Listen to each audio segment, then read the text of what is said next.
إذا رأيت هذا الفيديو لن ترمي السلل البلاستيكية القديمة بعد الآن.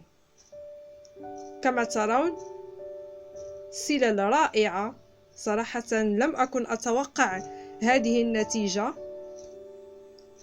كانت عندي سلل قديمة مرمية، ولكن فكرت إلى أن أصبحت بهذه الطريقة وهذه النتيجة الرائعة.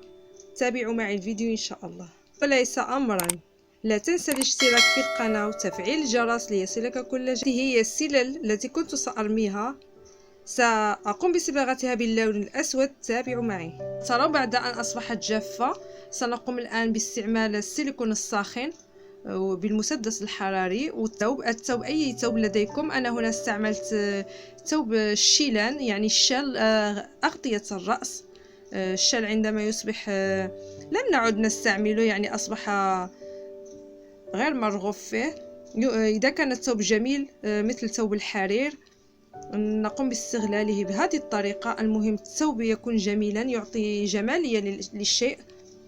كما ترون قسمت الشال أو غطاء الرأس على نصفين. النصف الأول سأقوم بتجميعه هكذا فوق السلة.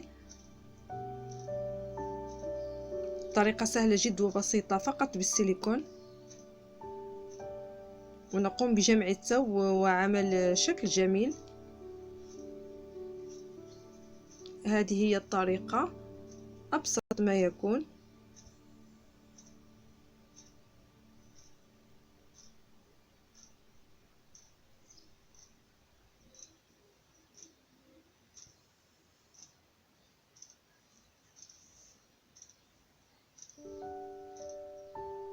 كما ترون جمع الثوب بهذه الطريقة.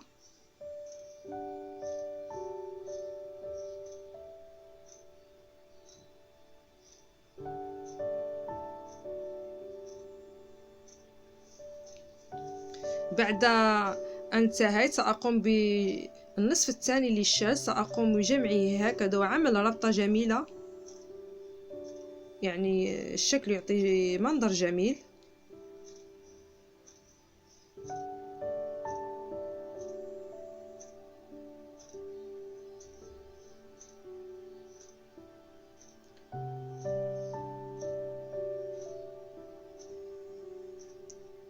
هكذا الآن سأقوم بعمل ضربة لتزيين هذا الثوب، ضربة عشوائية من السيليكون الساخن.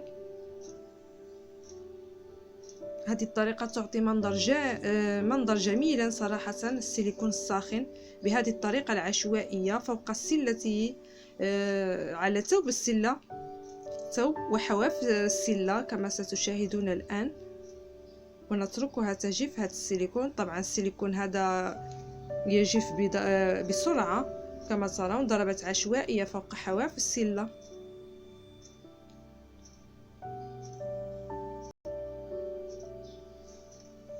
كما ترون بعد أن جفت السيليكون أقوم بهكذا عمل ضربة عشوائية فوق تلك السيليكون اليابس. كما تشاهدون يعطي جمالية رائعة.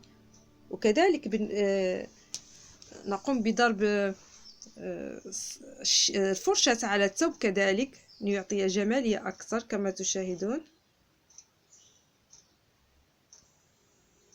الآن سأقوم بعمل كرتونة وأصبغها باللون الأسود.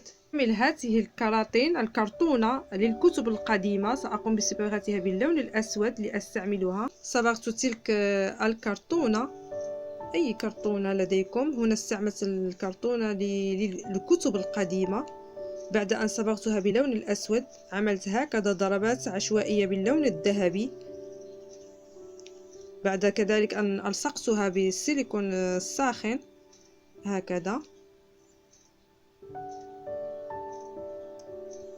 طريقة جميلة ورائعة. السلة الأخرى سنستعمل هذا الشال أو الغطاء الرأس غير مستعمل طبعا. الثوب جميل صراحة، لم أضيع، فاستغليته هو في هذا العمل. هذه السلة هذه نفس الطريقة. النصف الأول سنقوم بجمعه بشكل جميل، والنصف الثاني سنقوم بربطة جميلة أيضا، الكل بالسيليكون الساخن بالمسدس الحراري.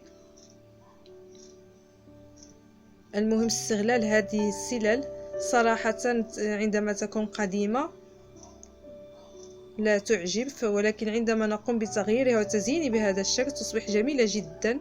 يمكن لنا عمل فيها عدة أشياء في المنزل، وكذلك مزينة كديكور تعطي بهجة للمكان. هذه أجمل الأشياء في الأعمال اليدوية، تكون أشياء قديمة ولا نهتم بها، وعندما نزينها تصبح صراحة محبوبة وتحب النظر إليها. المهم هذه هي الطريقة. كما قلت لك سابقا لم يكن العمل مقررا أو مخططا له، فقط بدأت، وعندما نبدأ الإبداع يسقط علينا كما نقول. الإلهام ينزل علينا، ليس يسقط علينا. الإلهام ينزل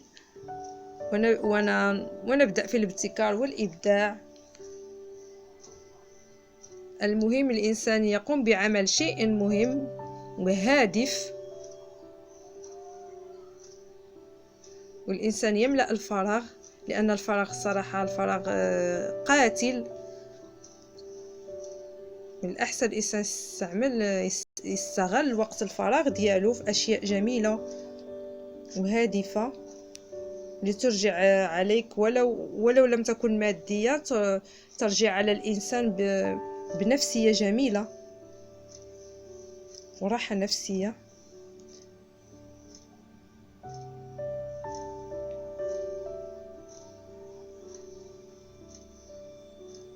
فهذا هو العمل اليوم إن شاء الله، هذه السلال هذه، وإن شاء الله في الدروس المقبلة أفكار أخرى.